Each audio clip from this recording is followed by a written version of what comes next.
भगवान विष्णु ने अपने भक्त की कैसे की रक्षा। एक छोटे से गांव में मोहन नाम का एक गरीब किसान रहता था। वह बहुत ईमानदार और भगवान बृहस्पति का परम भक्त था।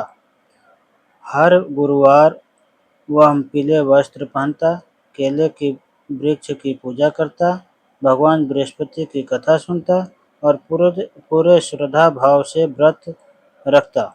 गांव के कुछ लोग उसका मजाक उड़ाते थे। वे कहते, सिर्फ व्रत रखने से कोई अमीर नहीं बनता। लेकिन मोहन का विश्वास कभी नहीं डगमगाया।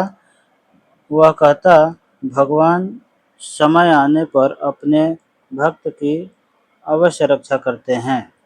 एक वर्ष गांव में भयंकर सूखा पड़ गया।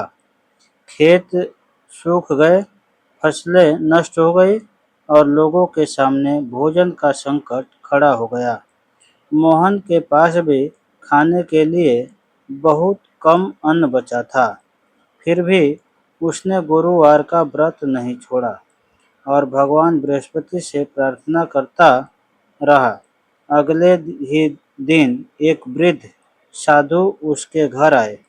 मोहन और उसकी पत्नी ने अपनी गरीबी के बावजूद उनका आदर किया और थोड़ा सा भोजन था वही प्रेम से उन्हें खिलाया। साधु प्रसन्न होकर बोले, तुम्हारी श्रद्धा और सेवा से मैं बहुत खुश हूँ। भगवान बृहस्पति की कृपा सदा तुम्हारे साथ रहेगी।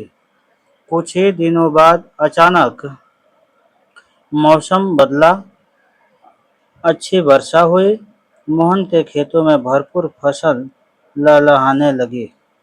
उसी समय उसे पुराने खेत का एक भूला हुआ दस्तावेज भी मिल गया, जिसकी वजह से उसे उसकी पैतृक जमीन वापस मिल गई। धीरे धीरे उसके घर में सुख शांति और समृद्धि आने लगी। गांव के खेत लोगों ने यह सब देखा तो उन्हें भी अपनी गलती का एहसास हुआ। उन्होंने भी भगवान बृहस्पति का व्रत और पूजा श्रद्धा से करना शुरू कर दिया।